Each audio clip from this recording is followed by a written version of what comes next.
Okay, as you could see, we are spending a lot of energy in modeling the fact that people are different, the heterogeneity of taste in the population. We looked at it using these interactions between the attributes of the alternative and the socioeconomic characteristics of the individual.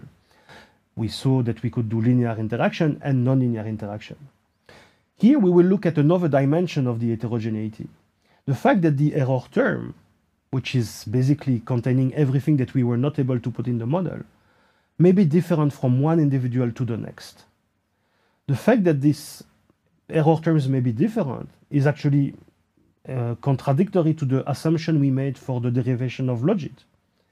So let's see how we can actually relax this assumption in a way that is compatible with the mathematical properties of the model.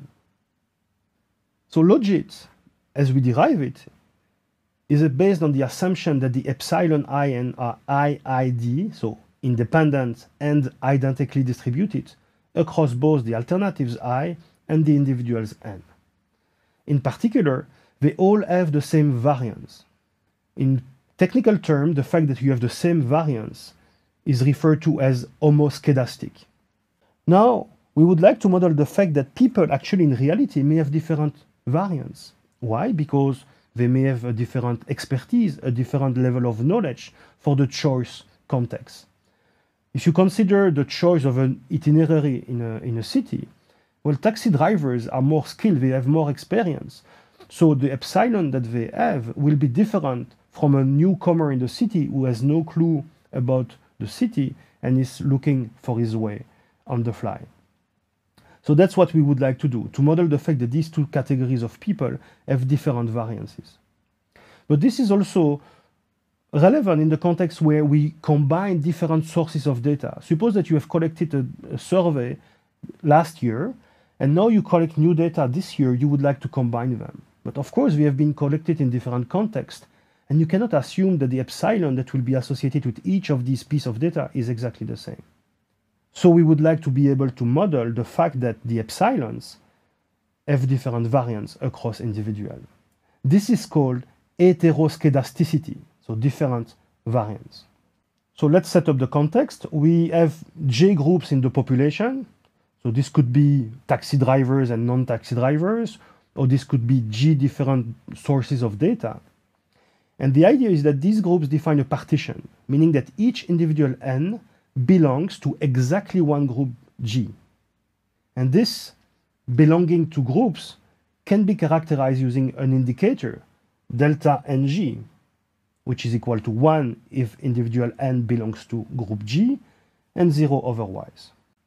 So the fact that each individual N belongs to exactly one group is characterized by the fact that this delta, these indicators, when you sum over all the groups, they are equal to 1 for each individual N.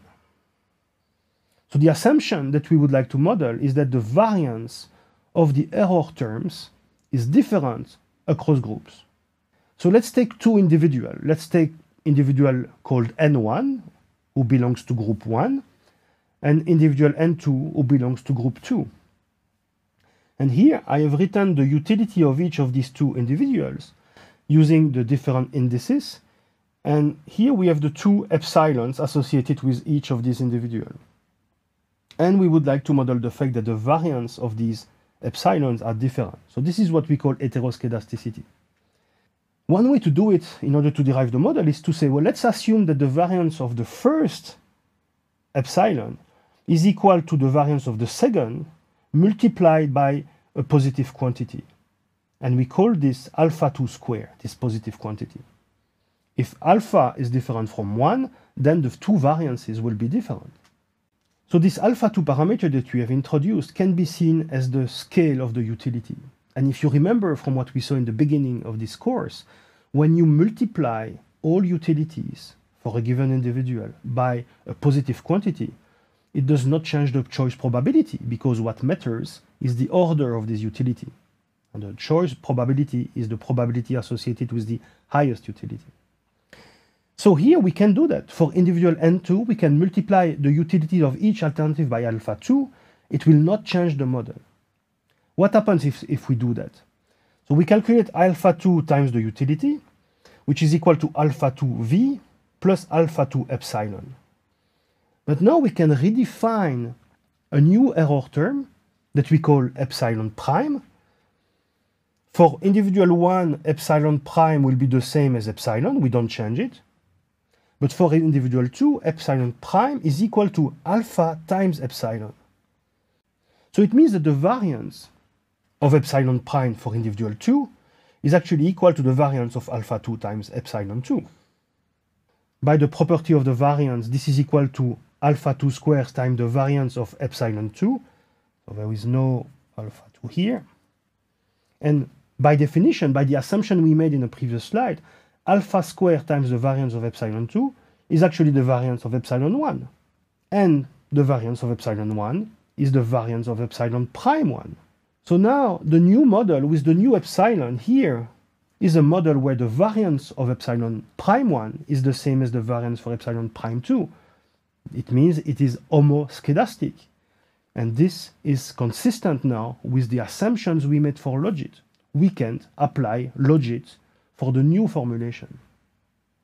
We can assume that epsilon prime 1 and epsilon prime 2 can be assumed identically distributed and again independent. So the impact of this analysis on the modeling is that if you want to model heteroscedasticity in the utility function, you need to associate a scale parameter to groups of individuals. And the scale parameter is defined as a function of the group membership. So we define mu n, the scale parameter of individual n, as equal to the sum over all the groups of the delta ng, which is the indicator that we define, times alpha g. So alpha g will be a scale parameter associated with group G. And the alpha parameters are unknown parameters to be estimated from data. Of course, even if the utility is linear in the parameters, the fact that we have introduced this mu n now, the scale parameter, well, we don't have a linear in parameter specification anymore. And we have to keep in mind as well that all alphas cannot be estimated. We have to normalize one of the alpha to 1, for the same reason that we had to normalize the scale parameter of the logit to 1. I mean, in the previous case, we had only one group, and this group had to be normalized.